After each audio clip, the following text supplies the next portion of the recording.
Nous allons nous lever pour lire la parole de Dieu. Je suis dans le livre de Job, chapitre 1. Nous allons souffrir de faire une longue lecture.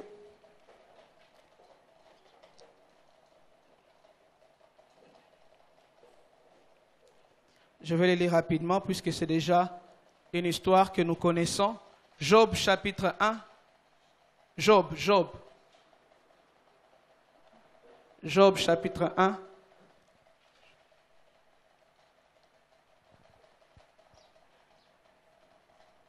Job, chapitre 1, du 1er au 22e verset. Je lis au nom du Seigneur. Il y avait dans les pays d'Uth un homme qui s'appelait Job. Cet homme était intègre et droit. Il craignait Dieu et s'est détourné du mal. Il avait 7 fils et 7 filles. Il possédait 7000 brebis, 3000 chameaux, 500 paires de bœufs et 500 ânes. Il avait aussi un très grand nombre de serviteurs. Cet homme était le plus important de tous les nomades de l'Est. Les fils de Job se rendaient visite les uns aux autres et organisaient chacun à tour de rôle un festin. Ils invitaient leurs 3 sœurs à manger et boire avec eux. Quand le jour du festin était passé, Job faisait venir ses fils pour le purifier. Il se levait de bon matin et offrait un holocauste pour chacun d'eux. En effet, il se disait, peut-être mes fils ont-ils péché, peut-être ont-ils offensé Dieu dans leur cœur. Voilà ce que faisait toujours Job. Un jour, le Fils de Dieu vint se présenter devant l'Éternel et Satan vint aussi au milieu d'eux. L'Éternel dit à Satan, « D'où viens-tu, Satan ?» Satan répondit à l'Éternel, « De parcourir la terre et de m'y promener. » L'Éternel dit à Satan, « As-tu remarqué mon serviteur Job? Il n'y a personne comme lui sur la terre. C'est un homme intègre et droit. Il craint Dieu et se détourne du mal. » Satan répondit à l'Éternel, « Est-ce de façon désintéressée que Job craint Dieu? Ne l'as-tu pas entouré de ta protection, lui, sa famille et tout ce qui lui appartient? Tu as béni le travail de ses mains et ses troupeaux couvrent le pays. Mais porte donc la main contre lui, touche à tout ce qui lui appartient, et je suis sûr qu'il te maudira en face. » L'Éternel dit à Satan, « Voici tout ce qui lui appartient, je te le livre, seulement ne porte pas la main sur lui. » Satan se retira alors de la présence de l'Éternel. Alors qu'un jour, les fils et les filles de Job mangeaient et buvaient du vin chez leur frère aîné, un messager arriva vers Job et lui dit, « Le bœuf labouré, les ânesses broutaient à côté d'eux. Les Sabéens se sont jetés sur eux et les ont enlevés. Ils ont tué les serviteurs à coups d'épée et je suis le seul à avoir pu m'échapper pour t'en apporter la nouvelle. » Il parlait encore lorsqu'un autre messager arriva et dit, « La foudre est tombée du ciel, a embrasé les brebis et les serviteurs et les a dévorés. Je suis le seul à avoir pu m'échapper pour t'en apporter la nouvelle. » Il parlait encore. Voyez la suite des événements. Il parlait encore lorsque un autre messager arriva et dit, « Les Chaldéens répartis en 3 bandes se sont précipités sur les chameaux et les ont enlevés. Ils ont tué tous les serviteurs à coups d'épée et je suis le seul à avoir pu m'échapper pour t'en apporter la nouvelle. » Il parlait encore lorsqu'un autre messager arriva et dit, « Pendant que tes fils et filles mangeaient et buvaient du vin chez leur frère aîné, un grand vent est venu depuis l'autre côté du désert et a frappé contre les 4 coins de la maison et s'est écroulé sur les jeunes gens et ils sont morts. Je suis le seul à avoir pu m'échapper pour t'en apporter la nouvelle. » Job s'éleva alors, déchira son manteau et se rasa la tête. Puis il se jeta par terre, se prosterna et dit, « C'est nu que je suis sorti du ventre de ma mère, et c'est nu que je répartirai. L'Éternel a donné, et l'Éternel a. Que le nom de l'Éternel soit. » Dans tout cela, Job ne pécha pas, il n'attribua rien d'inapproprié à Dieu. Nous pouvons nous mettre en acclamant très fort la parole du Seigneur. Pour nous qui écrivons, on peut prendre aussi le chapitre 42, on peut l'écrire, on va un moment évoquer cela. Le chapitre 42, le 5e verset, 12e et 14e verset. Donc, Job 42, 5 et ensuite 12 à 14. Amen, amen. Nous avons notre grand thème, comme nous le savons, affermir pour boire. Affermir pour boire à la nouvelle coupe. Et nous avons un sous-thème qui nous a été annoncé ici déjà. Un thème qui va nous conduire pendant tous ces trimestres, parlant de la grandeur d'âme. Amen, amen. La grandeur d'âme comme signe comme preuve de la maturité dans la vie d'un chrétien, dans la vie d'un enfant de Dieu.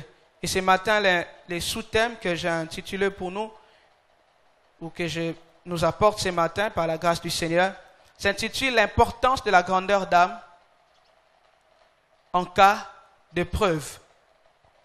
L'importance de la grandeur d'âme en cas de preuve. Au moment des épreuves, en période d'épreuve.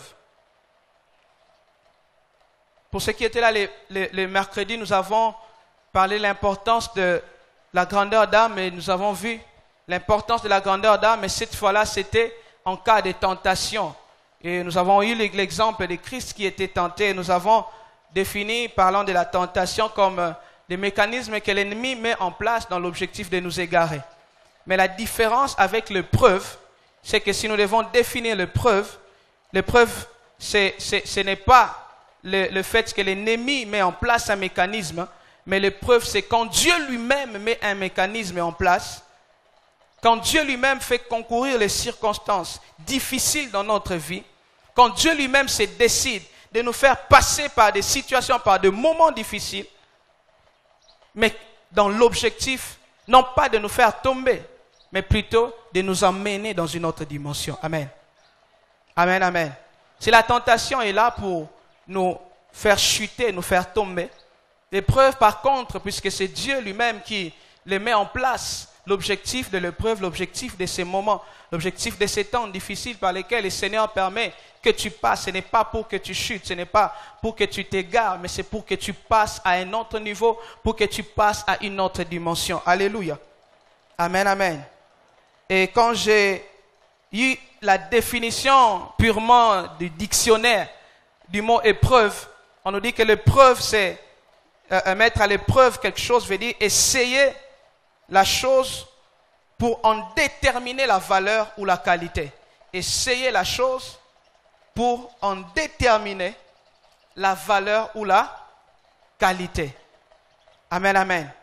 C'est ça la définition que le dictionnaire nous donne. C'est-à-dire, il y a des choses qui ont une certaine qualité, qui ont une certaine valeur, mais on peut les soumettre à certaines choses. On peut les soumettre, on peut les essayer, on peut les soumettre à certaines conditions dans l'objectif de faire découvrir, de faire ressortir la vraie valeur de la chose, la vraie qualité qui se cache dans la chose. Et donc quand le Seigneur nous fait passer par des épreuves, c'est parce qu'il veut faire sortir de nous, il veut faire ressortir de nous la vraie valeur et la vraie qualité que nous possédons. Alléluia.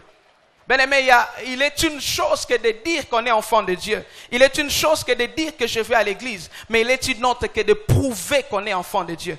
Il est une autre que de prouver réellement ce que nous pensons posséder comme qualité, ce que nous pensons posséder réellement comme valeur. Alléluia.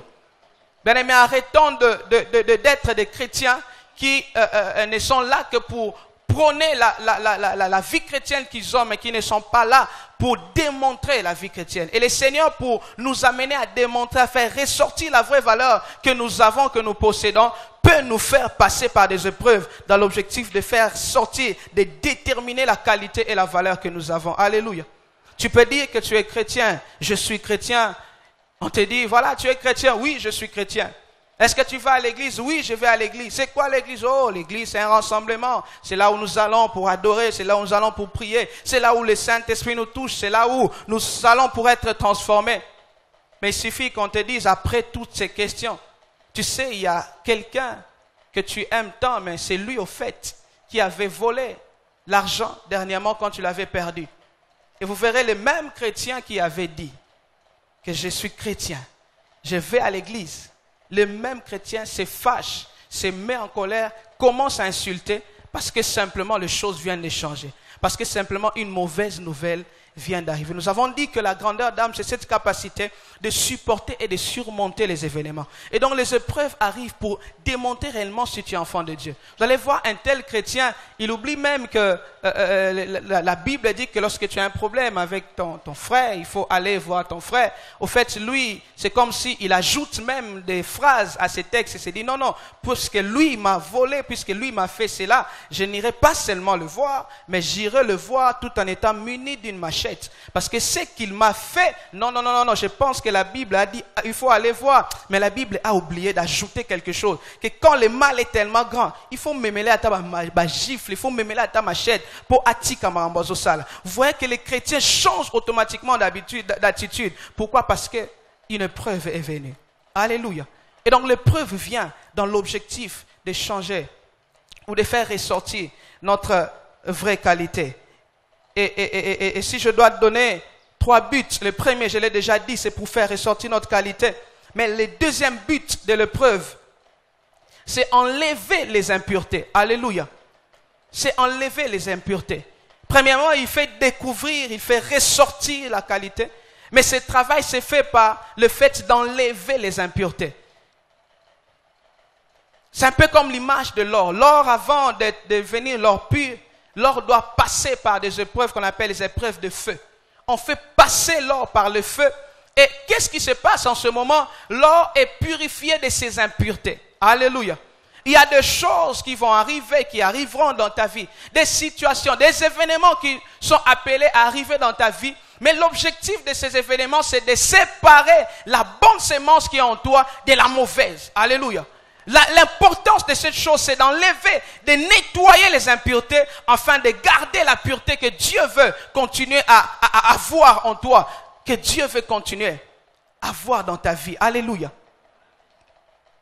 Troisième objectif, l'épreuve nous permet de nous préparer à tenir ferme lorsque nous accéderons à la gloire. L'épreuve nous permet de tenir ferme, nous prépare à tenir ferme. Nous prépare à rester stable, nous prépare à rester debout au moment où nous accéderons à la gloire, au moment où nous accéderons au bonheur, au moment où nous accéderons à cette dimension supérieure. Oh, combien d'entre nous, combien d'enfants de Dieu aujourd'hui nous ne voyons pas, qui ne sont que stables quand tout va bien. Quand tout va mal, ça devient difficile, ça devient compliqué. Si tu ne sais pas te maintenir aujourd'hui, quand tu gagnes peu, il te sera difficile de bien gérer demain quand tu gagneras beaucoup. Alléluia. La Bible ne dit-elle pas que celui qui est fidèle dans de petites choses, il sera aussi fidèle dans des... C'est-à-dire, Dieu permettra que tu passes d'abord, que tu vives d'abord les petites choses par des moments de preuve pour que tu sois fidèle. Mais ce n'est pas seulement pour ce moment-là, mais c'est pour te préparer à tenir ferme quand tu accéderas à cette nouvelle dimension de gloire. Quand tu boiras à cette nouvelle coupe, le Seigneur te prépare et parmi les moyens par lesquels il passe, c'est l'épreuve. Alléluia. Alléluia. Et donc l'épreuve nous permet de faire ressortir notre meilleure qualité, notre qualité, les qualités qui étaient cachées en nous. L'épreuve permet à Dieu de nous essayer, de nous faire passer par des exercices, mais dans le but de déterminer notre vraie qualité. Alléluia. Dans ces plans que le Seigneur met en place, qui passe par des épreuves, mais dans l'objectif de t'emmener dans la gloire. Si tu n'arrives pas à supporter, si tu n'arrives pas à avoir un cœur capable de supporter, de bien gérer les choses, tu risques d'avorter même les plans que le Seigneur a pour toi. Tu risques de passer à côté. Le pasteur nous a parlé du discernement. Quand les problèmes arrivent et que tu ne sais pas discerner, tu ne sais pas comprendre ce que le Seigneur veut réellement, tu risques de passer à côté, oubliant que toutes ces étapes ne sont là que pour t'amener à une autre dimension de gloire. Alléluia. Et voilà pourquoi la grandeur d'âme a toute sa place. Cette capacité de supporter, cette capacité de surmonter. Et j'aimerais le développer sur base du texte que nous venons de lire et tirer quelques éléments dans la vie de cet homme, une histoire que nous connaissons très bien, qui nous a déjà, j'espère, plusieurs fois été prêchée. Ici, on nous parle de cet homme qui s'appelait Job. On commence par décrire Job. On dit que Job était un homme riche qui avait beaucoup de choses, il avait beaucoup de biens. Il avait 7 fils et 3 filles. Et il avait beaucoup de bétail. On nous parle de 7000 super de bœufs, on nous parle de 3000, de 500. On nous parle de beaucoup de chiffres. Si Job était à notre époque, on l'appellerait dans des termes beaucoup plus qu'une, on dirait que Job était un mopao. Si Job était à notre époque, si Job avait des comptes en banque, il n'avait pas de comptes en banque de 2 chiffres. Hein? Ce n'était pas les comptes en banque comme les nôtres. Vous avez moi $80, moi on a un peu ça. Donc, compte-moi à 2 chiffres. Non, non, non, non. Lui, il n'avait pas de compte de 2 chiffres. Lui, son compte en banque commençait de 6 chiffres jusqu'à 9. Alléluia. C'était des millions. C'est-à-dire, c'était un homme riche. C'était un homme qui avait beaucoup de biens. C'était un homme. Vous savez, le Seigneur peut, en amenant l'épreuve dans ta vie, te faire quitter un niveau où tu te rends compte que tout va bien et tout d'un coup, tout commence à chambouler. Alléluia. Il était donc quelqu'un qui était heureux, il était apaisé. La Bible nous-même nous renseigne que ses enfants avaient l'habitude d'organiser des fêtes. Il dit les frères ou les hommes de la famille organisaient des fêtes et ils invitaient les 3 sœurs pour venir festoyer, pour venir fêter avec eux. Alléluia.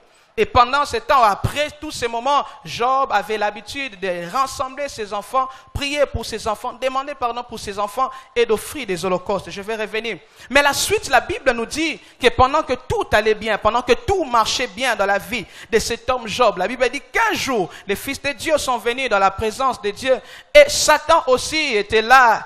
Bon, j'espère des passages. Il était là en train de passer et tout d'un coup, Dieu intercepte Satan et lui pose la question, il dit, as-tu remarqué mon serviteur Job? Au fait, j'ai compris une chose, c'est que pendant que Job, Dieu les bénissait, pendant que Job, Dieu lui accordait toutes ces choses, les diables étaient là en train de regarder, ils voyaient, et certainement que cela lui provoquait la haine dans son cœur. Parce que vous savez, le diable, lui, était dans la gloire un moment, et il a perdu parce qu'il n'était pas intègre, parce qu'il n'a pas obéi à Dieu jusqu'à la fin.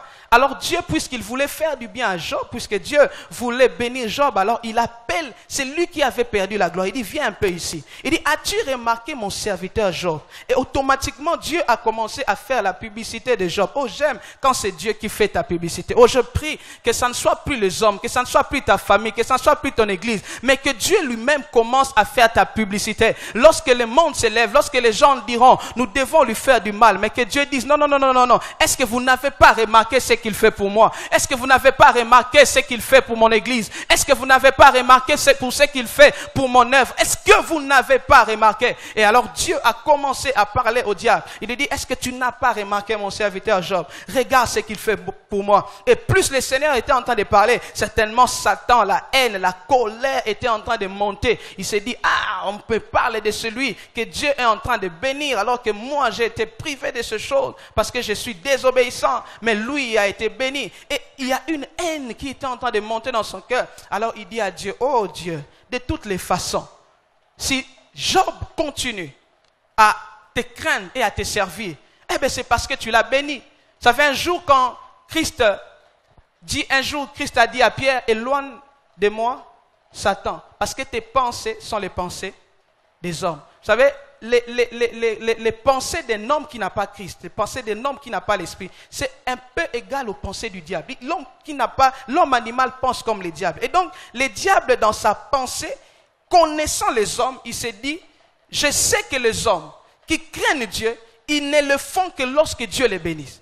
Ils ne le font que parce qu'en retour, ils reçoivent des bénédictions de sa part. Et donc, il a pris Job et il a catégorisé, il a commencé à réfléchir. Il dit, non, comme je connais les hommes, je sais que les hommes en réalité, quand ils font du bien à Dieu, quand ils servent le Seigneur, c'est parce qu'en retour, Dieu leur a fait du bien. C'est comme ça qu'ils réagissent. Et dès que ce que Dieu leur fait comme bien ne vient plus ou ne leur parvient plus, automatiquement, ils lâchent. Et donc, il a classifié aussi Job dans la classe de tous les hommes de la terre. Bien aimé, je ne sais pas comment le diable, comment l'ennemi te qualifie, dans quelle catégorie il te place. Quand il te voit être béni aujourd'hui, certainement qu'il se dit, oh, c'est parce que Dieu l'a béni, c'est parce qu'il a réussi. Pourquoi il va à l'église? Je sais, dès que ces choses n'arriveront plus dans sa vie, dès qu'il n'obtiendra plus ces choses, alors il va tout perdre. Mais j'aime une chose, c'est que Dieu lui dit, ok, comme tu dis cela, va, touche à toute la vie de Job, plutôt touche à tous les biens de Job, à tout ce qui entoure Job, mais ne touche pas à son âme. Le diable a dit, ça y est, je vais faire du mal à celui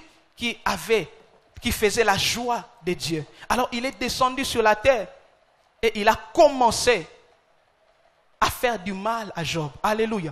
J'aimerais même ouvrir une parenthèse, c'est que l'épreuve, je l'ai dit, que c'est Dieu qui met en place l'épreuve.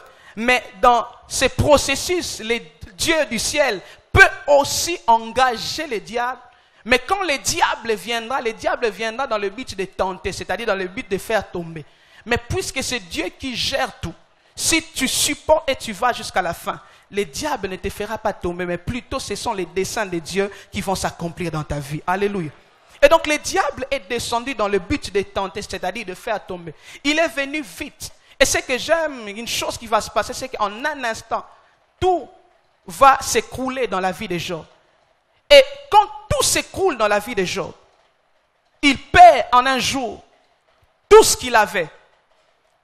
Il perd en un instant tout ce qu'il possédait. Et donc tout ce qui restait après, c'était la réaction. Mais quand il réagit, oh j'aime la réaction de Job. Quand ces moments de preuve arrivent, quand ce moment difficile venait d'arriver, au lieu de réagir comme le diable attendait, je suppose que tous les royaumes des ténèbres étaient là en train de regarder. En train de regarder, en train de dire tout le monde attendait qu'il tombe. Mais quand Job, premièrement, il commence par réagir comme tout être humain. Il se rase, il fait tout ce qu'il pouvait faire. Mais ils ont dit non, il faut qu'il renie le Seigneur. Mais au moment où il devait renier le Seigneur, Job regarde le ciel et dit, le Seigneur a donné, le Seigneur a repris. Que son nom soit glorifié. Il donne une réponse étonnante. Pourquoi c'est une réponse étonnante? Parce que premièrement, cette réponse est étonnante à cause de la quantité de problèmes qui venaient de lui arriver. Bien aimé, c'était difficile. Il venait de tout perdre au même moment. La deuxième chose ou le deuxième élément, c'est à cause du temps réduit qui réduisait au fait la suite de ces événements. Ce n'était pas qu'un événement est arrivé aujourd'hui où il perd les enfants aujourd'hui, pour qu'une année après il perde, je ne sais pas moi, les bœufs, pour qu'une année après il perde. Non. Tout est arrivé au même moment. Tout est arrivé presque au même instant. Il venait de tout perdre. Alléluia. Troisième chose, c'est que ces choses ne venaient pas d'arriver dans la vie de n'importe qui, mais ces choses venaient d'arriver dans la vie de celui qui a toujours continué à servir le Seigneur, dans la vie de celui qui craignait le Seigneur. Ce n'était pas dans la vie de quelqu'un qui ne connaissait pas Dieu, ce n'était pas dans la vie de quelqu'un qui s'est détourné de la voie de Dieu, non, mais c'était dans la vie de celui qui était droit, c'était dans la vie de celui qui était intègre. Bien aimé, souvent quand les problèmes nous arrivent, tu te poses des questions, tu te dis, mais pourquoi ça doit m'arriver? Quand tu regardes à tout ce que tu fais pour le Seigneur, quand tu regardes à tout ce que tu donnes à Dieu, quand tu regardes à tous les temps que tu offres au Seigneur, tu te dis, mais est-ce que moi aussi je mérite ça? Est-ce qu'à moi aussi ces choses doivent arriver? Est-ce qu'à moi aussi ces choses comme ça peuvent aussi m'arriver? Quatrièmement, c'est que tous ces événements arrivent sans une explication logique. On ne sait pas expliquer. Quelqu'un vient le voir, il lui dit, le feu du ciel est tombé et le feu a dévoré. On ne sait pas comment expliquer. On lui dit que tous tes enfants étaient dans la maison. Et la maison s'est écoulée. Pourquoi la maison ne va pas s'écouler quand chacun était chez lui? On attend seulement au moment où tout va ensemble. On ne sait pas expliquer. Bien aimé, je ne sais pas par quoi tu es en train de passer. Mais des fois, il y a des événements. Quand tu les regardes, tu ne sais ni les tenants, ni les aboutissants de ces événements. Tu te dis, mais comment on est arrivé par là? Comment ces choses sont arrivées dans ma vie? Je ne sais pas l'expliquer ces choses. Je ne sais pas savoir. Je ne sais pas comprendre comment c'est arrivé. Je peux comprendre qu'il était malade et après ils sont morts. Je peux comprendre que quelque chose de logique était arrivé. Mais il n'y avait rien de logique. Il y avait tout était de manière spontanée. C'est arrivé comme ça. Et tout d'un coup, il a tout perdu. Oh, je ne sais pas qu'est-ce que tu as perdu tout d'un coup. Je ne sais pas qu'est-ce qui est arrivé tout d'un coup. Peut-être que jusque là, pendant que tu m'écoutes, tu te poses des questions. Tu te dis, mais comment c'est arrivé jusque là? Comment c'est arrivé dans ma vie? Quand tu essaies de rassembler les éléments, si on doit réfléchir à la manière des hommes et que nous arrivons à rassembler tous ces éléments, nous pouvons dire non. Si vraiment Job s'était détourné de Dieu, il avait toutes les raisons. Si on doit réfléchir à la manière des hommes, on voit tous ces éléments, on rassemble ces éléments, on peut dire non. Il a raison de se détourner de Dieu. Il a raison de s'éloigner de Dieu. Il a raison de faire ceci ou cela. Mais ce que j'aime bien aimer, malgré tous ces éléments,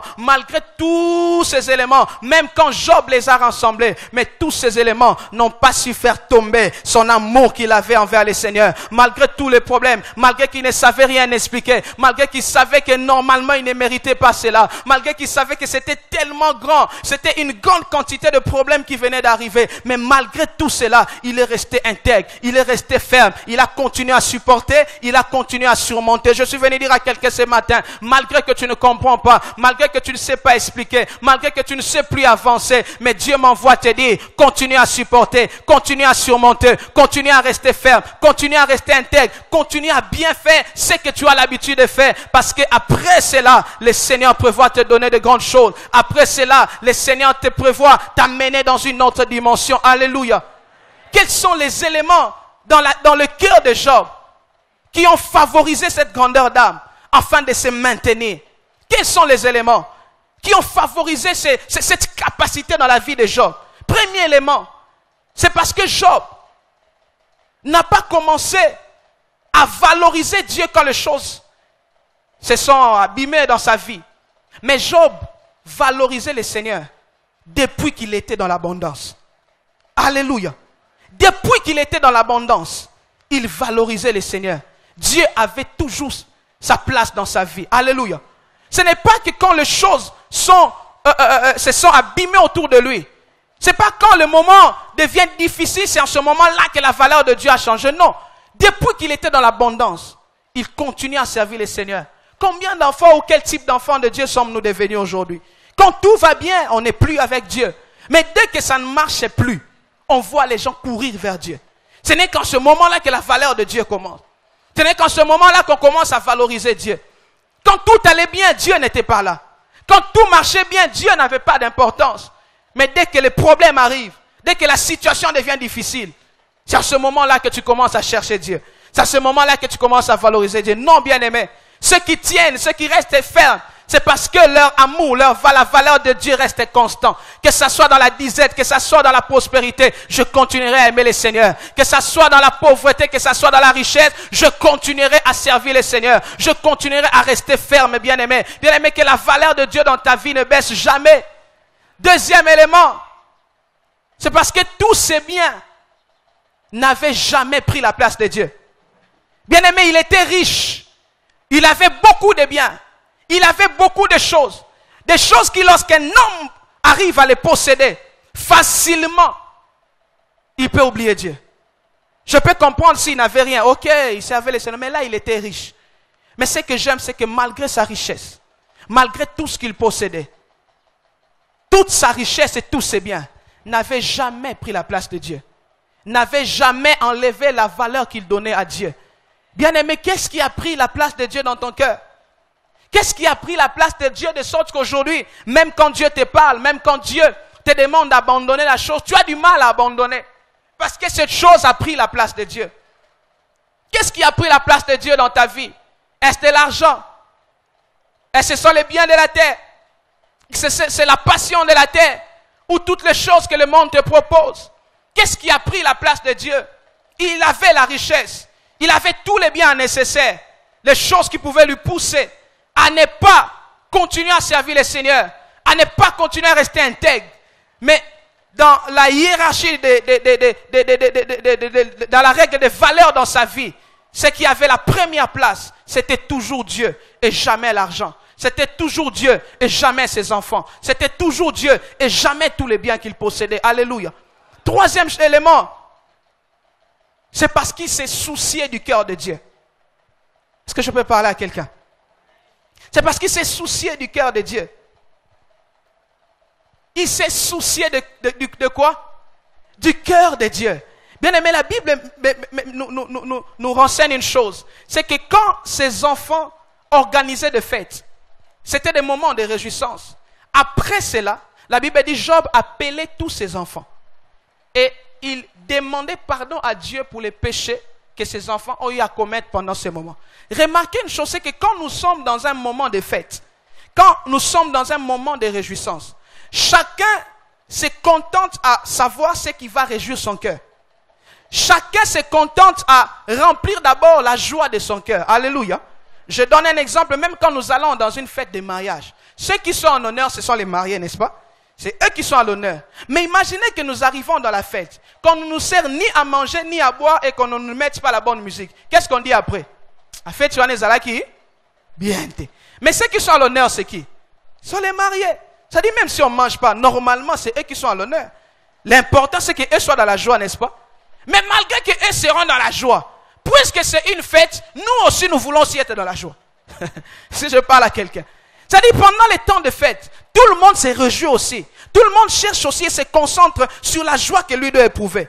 Et voilà pourquoi quand on organise, on fait que tout soit bien. Parce que chacun doit se sentir à l'aise. Et donc, il venait dans des moments où chacun s'est concentré sur la joie de son cœur. Et je suis sûr qu'en tant que père, il posait la question à tous ses enfants. Qu'est-ce qui vous manque pour la fête? Comme il avait des bœufs, il donnait des bœufs. Comme il avait des chèvres, il donnait. On tuait des bœufs, on mangeait, on buvait, on faisait tout. Et certainement à la fin, sa joie c'était de voir que ses enfants venaient de se réjouir. Sa joie c'était de voir que ses enfants sont heureux. Mais ce que j'aime, c'est que pendant que tous les autres ne se concentraient que sur la joie qu'éprouvait leur cœur, pendant que tous les autres ne se contentaient que sur la joie, sur la réjouissance de leur cœur, il y avait leur père du nom de Job, qui était le seul, qui se disait en lui-même, bien sûr, ma famille était dans la joie. Bien sûr, mes enfants étaient dans la joie. Mais est-ce que pendant que eux étaient dans la joie, est-ce que le cœur de Dieu était-il aussi dans la joie? Est-ce que pendant que eux se réjouissaient, est-ce que le cœur de mon Dieu était aussi dans la joie? Et il appelait tout le monde pour commencer à prier et demander pardon. D'autres termes,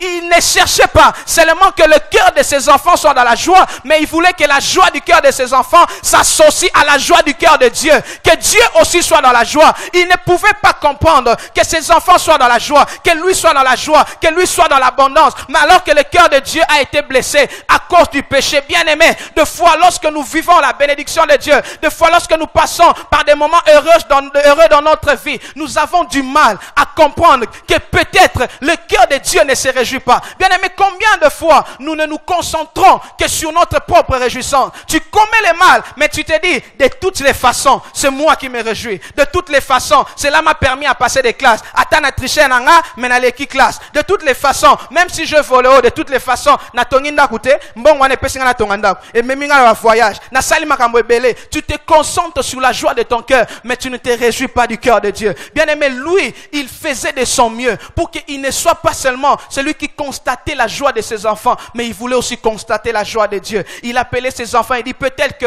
vous avez péché. Il disait Seigneur, peut-être que mes enfants ont péché. Peut-être que pendant que eux buvaient, peut-être pendant que eux se réjouissaient, toi tu n'étais pas dans la joie. Et moi je ne peux pas accepter que mes enfants soient dans la joie, que moi je sois dans la joie pendant que Dieu est en train de pleurer. Quel type de chrétiens sommes-nous devenus aujourd'hui? Des enfants qui sont heureux de voir leur père en train de pleurer alors que eux-mêmes sont dans la joie.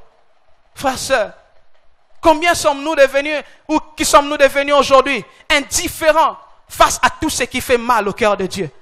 L'essentiel, c'est que moi-même je me réjouisse. Job avait appris à se soucier du cœur de Dieu.